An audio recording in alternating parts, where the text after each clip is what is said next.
RKB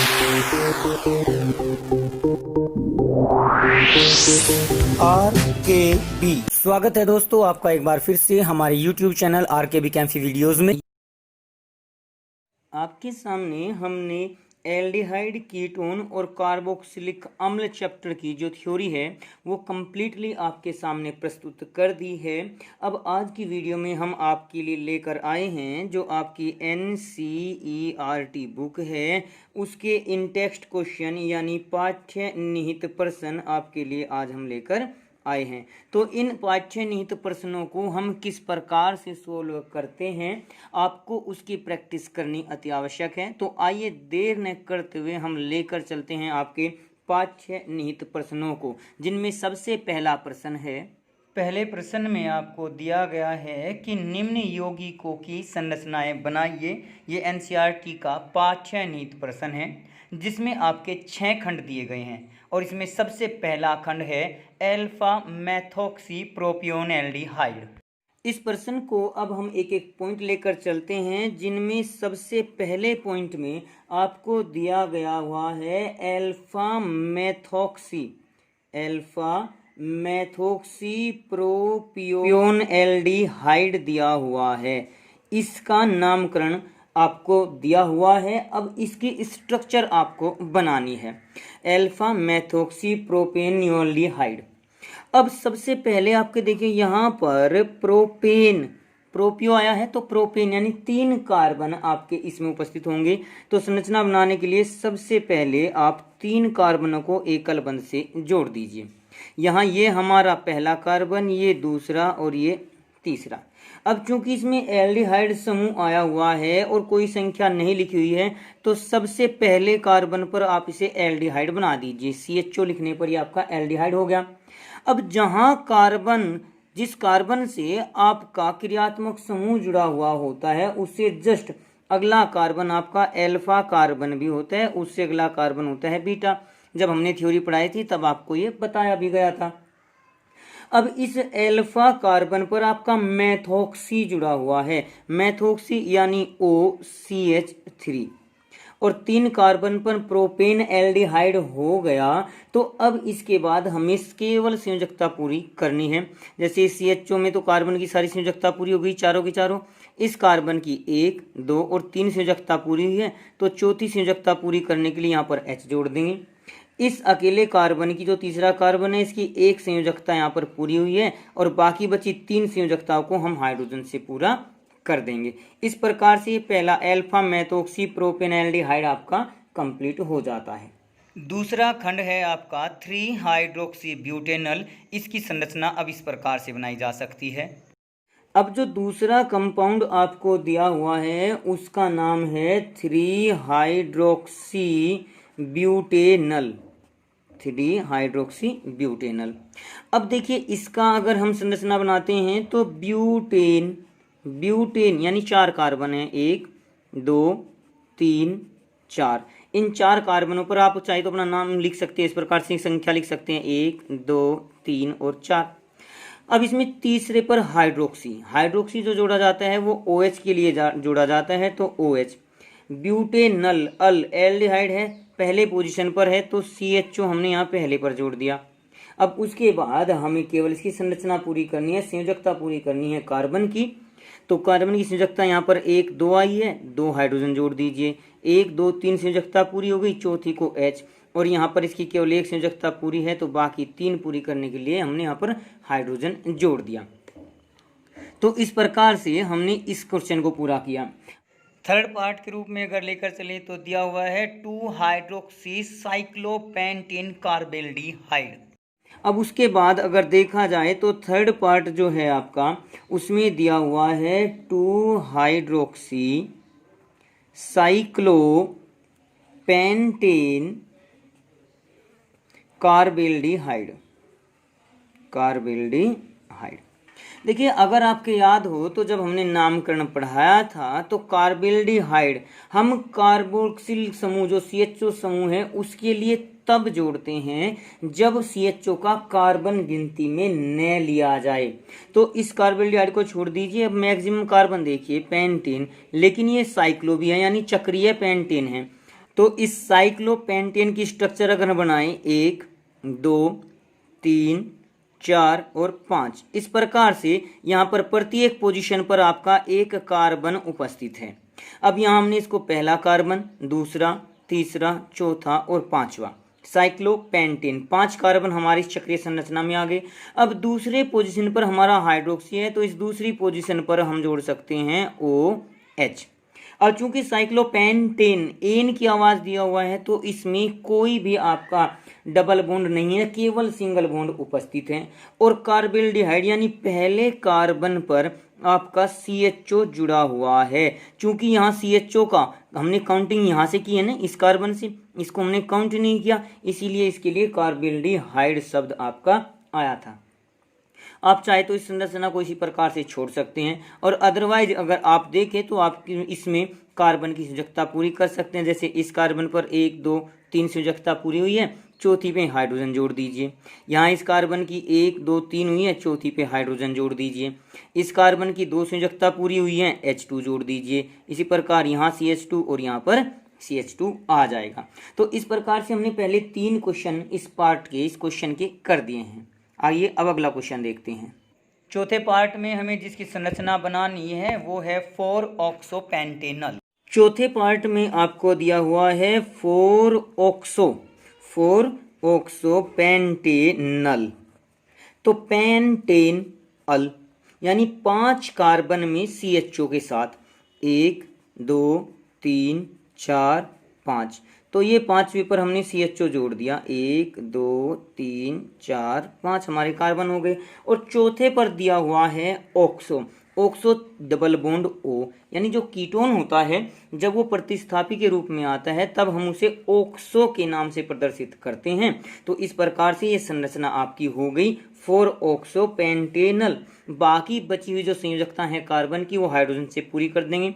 जैसे इस carbon की 1 संयोजकता पूरी है तो बाकी 3 बची CH3, इसकी 1 2 3 4 चारों संयोजकताएं पूरी हैं चौथे कार्बन की। इस तीसरे कार्बन की 1 और 1 2 संयोजकता पूरी हैं तो 2 हाइड्रोजन, और इसी प्रकार से यहाँ पर भी 2 हाइड्रोजन। इस संरचना को अगर कभी कभी ऐसे लिखा हुआ मिल जाए CH3 C double bond O CH2 CH2 और CH डबल बॉन्ड O, तो यहाँ कंफ्यूज मत होना कि ये CH डबल बॉन्ड O है और ये C डबल बॉन्ड O है। यहाँ पर ये आपका पूरा का पूरा CHO समूह लिया जाता है। तो इसे इस प्रकार से भी प्रदर्शित किया जा सकता है, आपसे नामकरण के रूप में भी पूछा जा सकता है। नेक्स्ट पार्ट देखते हैं 5वां। 5th के रूप में डाई सेकेंडरी ब्यूटिल कीटोन की संरचना का निर्माण किस प्रकार से किया जाता है वो देखिए। 5वें पार्ट में देखिए आपको दिया हुआ है डाई सेकेंडरी ब्यूटिल कीटोन। ये कीटोन का IUPAC नाम न देकर साधारण नाम आपको दे दिया गया। देखिए एक प्रकार से जब हम साधारण कीटोन का नाम लिखते हैं, एक हमारा CH3 CO CH3 है तो इसका नाम है डाई मेथिल, 2 बार CH3 आ गया तो डाई मेथिल और कीटोन। तो इसी प्रकार से आप इस डाई सेकेंडरी ब्यूटिल कीटोन का नाम लिखेंगे। कीटोन तो आपका CO हो ही गया, इसको हम ऐसे भी लिख सकते हैं CH3 ट्वाइस के रूप में, यानी इस पे 2 आपके मेथिल आ गए तो di methyl ketone into CO के रूप में इसको लिखा जा सकता है। इसी प्रकार से यहाँ पर जो डाई सेकेंडरी ब्यूटिल दिया हुआ है उसको आपको रिप्रेजेंट करना है। अब ब्यूटिल में आपके 4 कार्बन होंगे, 1 2 3 और 4। इन कार्बन के साथ अब दूसरा एक और कहा है कि ये सेकेंडरी भी होना चाहिए। सेकेंडरी यानी इस दूसरे पोजीशन पर अगर देखा जाए di secondary butyl, secondary carbon कौन सा होता है? एक ऐसा कार्बन जिससे आपके 2 कार्बन जुड़े हुए हों। तो इस कार्बन से आपके ये 2 कार्बन जुड़े हुए हैं, या इसको ले सकते हैं, ऐसी कोई जरूरी नहीं है कि हम इसे नहीं ले सकते। इस पर भी 2 कार्बन जुड़े हुए हैं तो हमने मान के चलो इसको ले लिया। इस पर हमने जोड़ दिया ketone C double bond O। अब जो ये संरचना बची इसके अगर हम 2 रूप ले लें, क्योंकि ये डाई दिया हुआ है, यानी ये CH3 CH2 CH CH3, इस संरचना को हम सेकेंडरी ब्यूटिल बोलेंगे और ये 2 रूप में लिए गए हैं और कीटोन आपका CO। यानी एक प्रकार से इस संरचना को हम लिख सकते हैं CH3 CH2 CH CH3, CH3, CH2, CH, CH3, उसके बाद सिंगल बॉन्ड ये ketone C double bond O। जिस प्रकार से यहाँ CH3CO CH3 था तो यहाँ हमने CH3 को ब्यूटिल को इस प्रकार से लिख दिया सिंगल बॉन्ड। फिर आगे संरचना को दोबारा से CH, CH3, CH2 और CH3। तो जो ये संरचना बनी ये आपकी डाई सेकेंडरी ब्यूटिल कीटोन की होगी। एक बार फिर से हम इसको बता रहे हैं, देखिए यहाँ जो ये संरचना है इसमें 4 कार्बन है, 1 2 3 4, तो ये तो ब्यूटिल हो गया। डाई है तो 2 बार आ गया, एक इस तरफ आ गया और एक इस तरफ आ गया, 2। अब बात आती है सेकेंडरी की। ये सेकेंडरी द्वितीयक का क्या मतलब है? द्वितीयक कार्बन वो कार्बन होता है जिससे 2 आपके कार्बन जुड़े हुए हों। जैसे इस कार्बन से हमारे 2 कार्बन जुड़ गए तो ये है आपका द्वितीयक, लेकिन इससे केवल 1 कार्बन जुड़ा है तो ये प्राथमिक, ये द्वितीयक। और अगर किसी कार्बन से 3 कार्बन जुड़े हों तो वो तृतीयक हो जाएगा। अब यहाँ इस कार्बन को देखिए, आप यहाँ पर कह सकते हैं कि इससे ये कार्बन जुड़ा हुआ है, दूसरा और ये तीसरा, तो ये तृतीयक होना चाहिए, लेकिन तृतीयक नहीं, ये द्वितीयक है। ऐसा क्यों? क्योंकि जिस समय हमने कीटोन को हटा दिया, अब इसको देखिए, ये आपका एक सेकेंडरी कार्बन है, द्वितीयक कार्बन है, और यहाँ सेकेंडरी ब्यूटिल आ चुका। अब फिलहाल ये अगर इसके हाइड्रोजन को हटा के हम उसकी जगह कीटोन जोड़ दें, कीटोन, तो इस प्रकार से आपका सेकेंडरी ब्यूटिल कीटोन हो जाएगा। अब इसका अगर IUPAC नाम लिखना पड़ जाए तो IUPAC नाम क्या होगा? 1 2 3 4 5 6 7, कुल 7 कार्बन आपके हैं।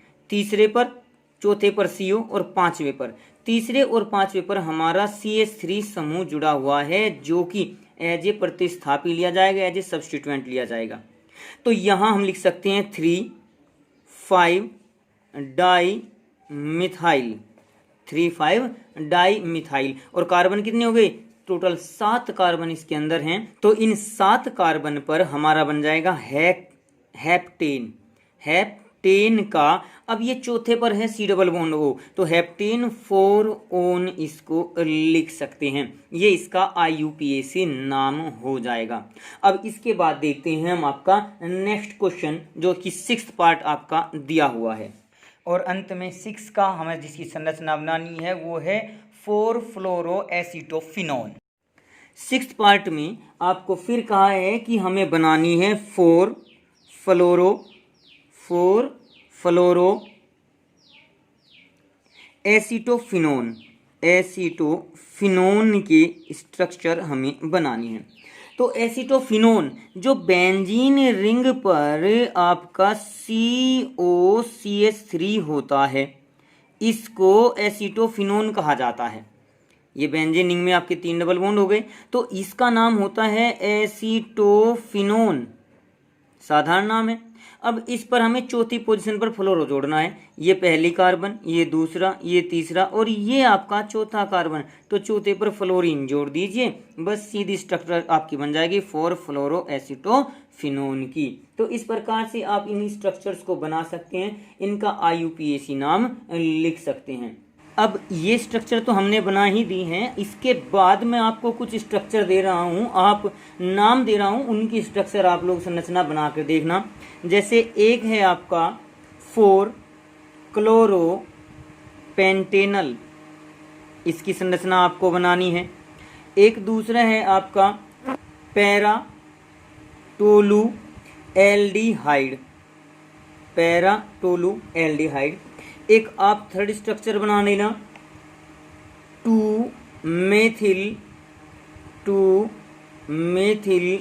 साइक्लोहेक्सेनोन, इसकी संरचना बनाकर देखना।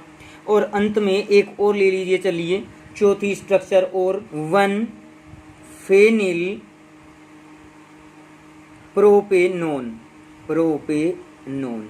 ये संरचनाएं आप लोग बनाकर देखना और इनकी फोटो कमेंट बॉक्स में आप लोग अपलोड कर देना। और अगर कोई क्वेश्चन नहीं होता है, इनमें से कोई संरचना आपसे नहीं बनती है, तो फिर आप हमसे पूछ सकते हैं, कमेंट बॉक्स में इसके बारे में लिख सकते हैं। तो आज की वीडियो में हमने आपको इन टेस्ट क्वेश्चन का पहला क्वेश्चन आपके सामने प्रस्तुत कर दिया। अब इसके बाकी के आगे आने वाले इन टेस्ट क्वेश्चन हम आपको धीरे धीरे क्रमानुसार वीडियो में प्रस्तुत करते चले जाएंगे। तो आज की वीडियो के लिए आपका धन्यवाद। आज की वीडियो में बस इतना ही। अगली वीडियो प्राप्त करने के लिए हमारे चैनल को सब्सक्राइब करें, वीडियो को लाइक करें और अगर वीडियो अच्छी लगे तो कमेंट्स करें और दोस्तों को भी शेयर करें।